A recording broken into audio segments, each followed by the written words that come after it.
Algoritmos e linguagem C para engenharia elétrica. Arrays unidimensionais.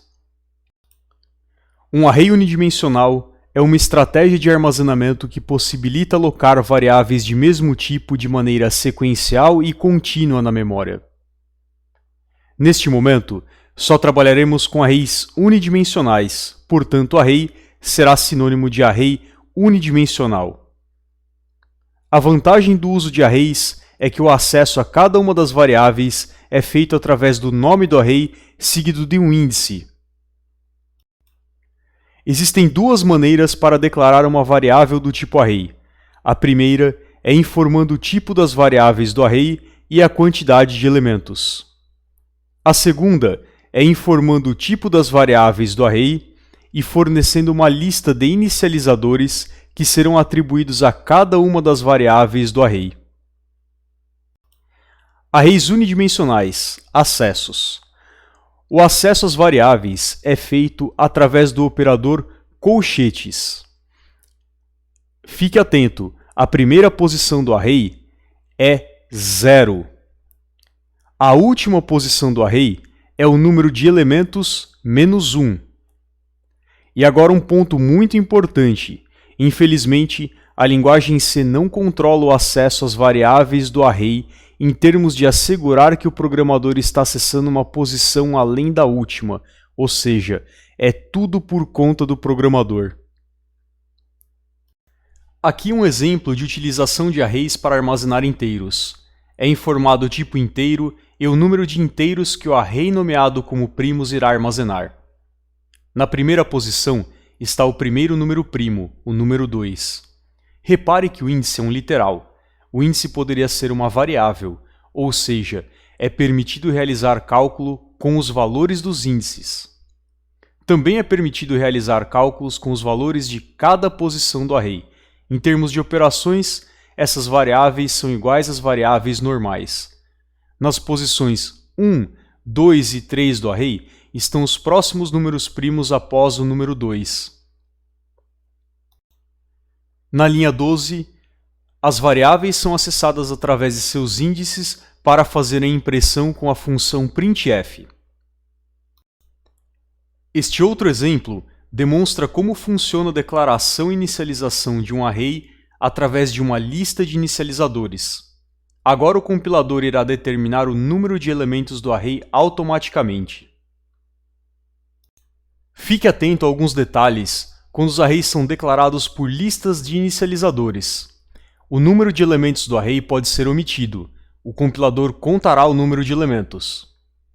Se o número de elementos da lista de inicializadores for inferior ao número de elementos informados, os elementos além da lista serão inicializados com 0 para alguns modificadores, a saber, external, static e auto.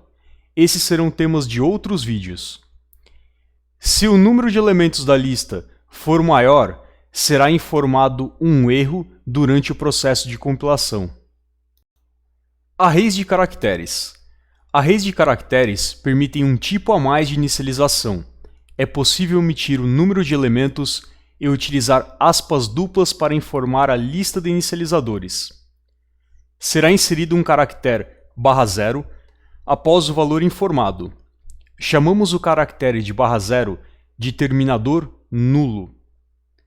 Para tratar um array de caracteres com uma string em C, é necessário utilizar o terminador nulo para informar a posição final da string.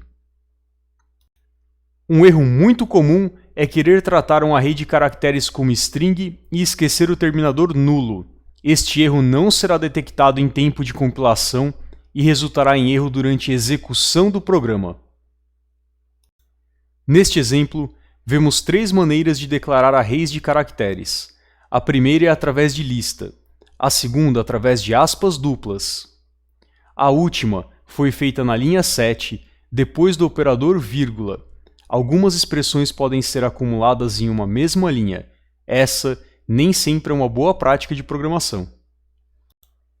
Para configurar os valores IJKL, foram feitas expressões aritméticas nas linhas 7 a 12. O primeiro caractere é o caractere I. Ao adicionar 1 ao valor numérico do caractere i, resultará o valor numérico do caractere j. Essa ideia será reaplicada gerando a sequência IJKL. Repare que todos os arrays de caracteres são terminados com o terminador nulo. O array AC2 receberá o nulo automaticamente. O compilador é responsável pela inserção. Observe no especificador de tipo no printf como serão exibidos arrays de caracteres com terminadores nulo. O especificador deve ser do tipo S de string. Esse é o resultado da execução deste código. A linguagem C fornece um conjunto de estruturas de repetição que podem eliminar a escrita de um código que segue um padrão. Utilizando arrays e essas estruturas, o processador será utilizado para controlar o fluxo de execução do programa de maneira repetitiva, eliminando a necessidade de digitar códigos repetidos. Uma vez que arrays permitem acesso com variáveis, bastará utilizar expressões numéricas para escolher as variáveis que serão acessadas nesses processos repetitivos. Combinar comandos de repetição com arrays permite reduzir códigos que seriam gigantes ou até mesmo impossíveis de serem digitados. Com esses dois elementos, serão necessários apenas poucas linhas dependendo do problema a ser resolvido. Um exemplo é a multiplicação de matrizes. Ao armazenar os valores dos elementos em arrays e através de estruturas de repetição, é possível multiplicar matrizes gigantes, algo impossível de ser digitado. Deixarei o link para o repositório do GitLab na descrição do vídeo. Nesse repositório serão armazenados os códigos apresentados. É isso. Até o próximo vídeo.